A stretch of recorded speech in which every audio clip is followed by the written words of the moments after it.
actually worked Green Eggs and Ham into my kid's storybook bit. Yeah, it's a book about consent. Sam I Am is just trying to put the tip in for 62 pages. He's like, no, I don't like it. It's like, you actually like it? And a guy came up to me after the show on Saturday when I did that bit, and he's like, do you know what have you seen the real version of Green Eggs and Ham? Do you know what it's about? I was like, no, enlighten me. It's about hate and liking the things that you think you hate. And I was like, thanks. I was just trying to make a joke. You had to get all fucking real with me. Just trying to make people laugh. Let's get to our next comic. And he's not here, so I'll do another joke.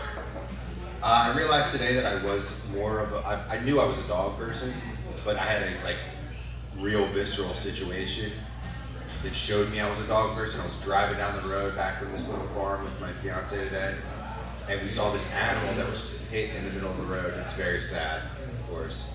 And I thought it was a dog, and I was super fucking sad. And when I got about 20 yards from it, I realized it was a cat, and I was 25% less sad. And I realized at that moment, I love animals, but I love cats 25% less than I love dogs. All right, let's run this fucking thing again.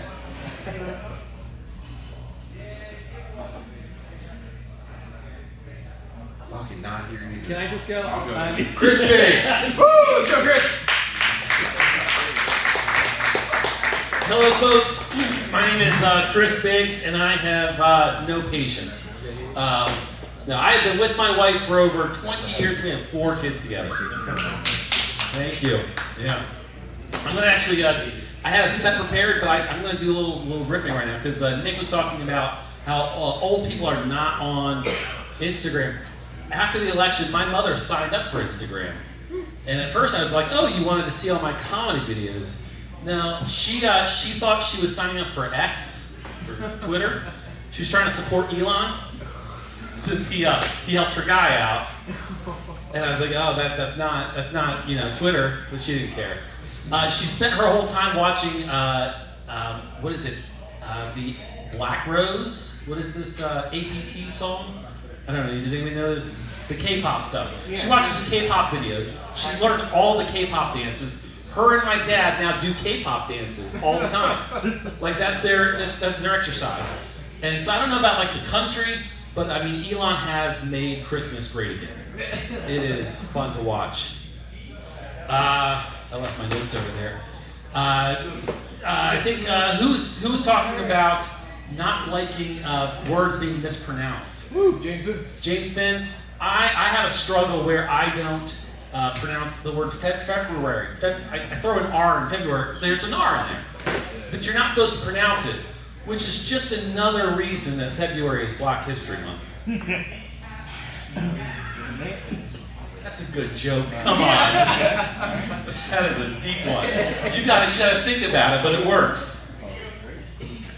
I got my wife to role play Justin Tucker with me last night.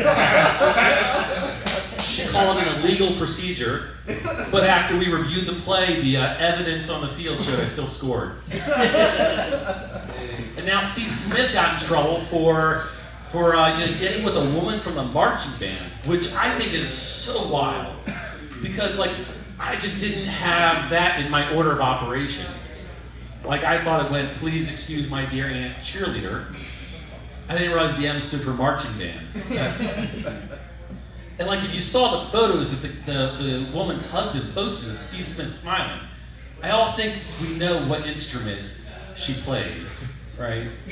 It's definitely a brass one, right? Like a trombone, maybe a trumpet because of the finger skills. I think we'd all be questioning what kind of weird fetish Steve Smith is into if she was a drum major.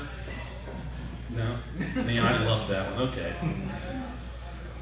I'll go back to the list. I got into an argument with my daughter. We were arguing because over the past tense of the word to hang. Is it hung or hanged? And I'm like, it's obviously hung because, hanged Just sounds like some word that little kids make up, like brained or misunderstanded.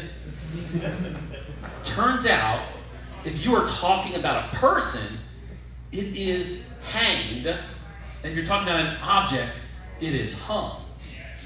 And when I heard this, it made me rethink my whole life. Because in college, I wrote a paper on the civil rights in the 1950s about all of these hung black men. Unfairly hung. And how all these hung black men cried out for social justice and change. And then when you realize that hung strictly talks about an object, it changes the meaning. I thought I was a social justice ally. Turns out I was writing a manifesto for equitable circumcision. And can you just picture what a college professor on civil rights looks like? Just saying. I feel like I need to go find him, track him down in his house, bang on the door, and tell him I misunderstand it. I think after the first 2 months of the Trump administration, I kind of understand politics now. Like, people want change, but they don't want too much change. They just want some change, which is why Trump's going to get rid of the penny.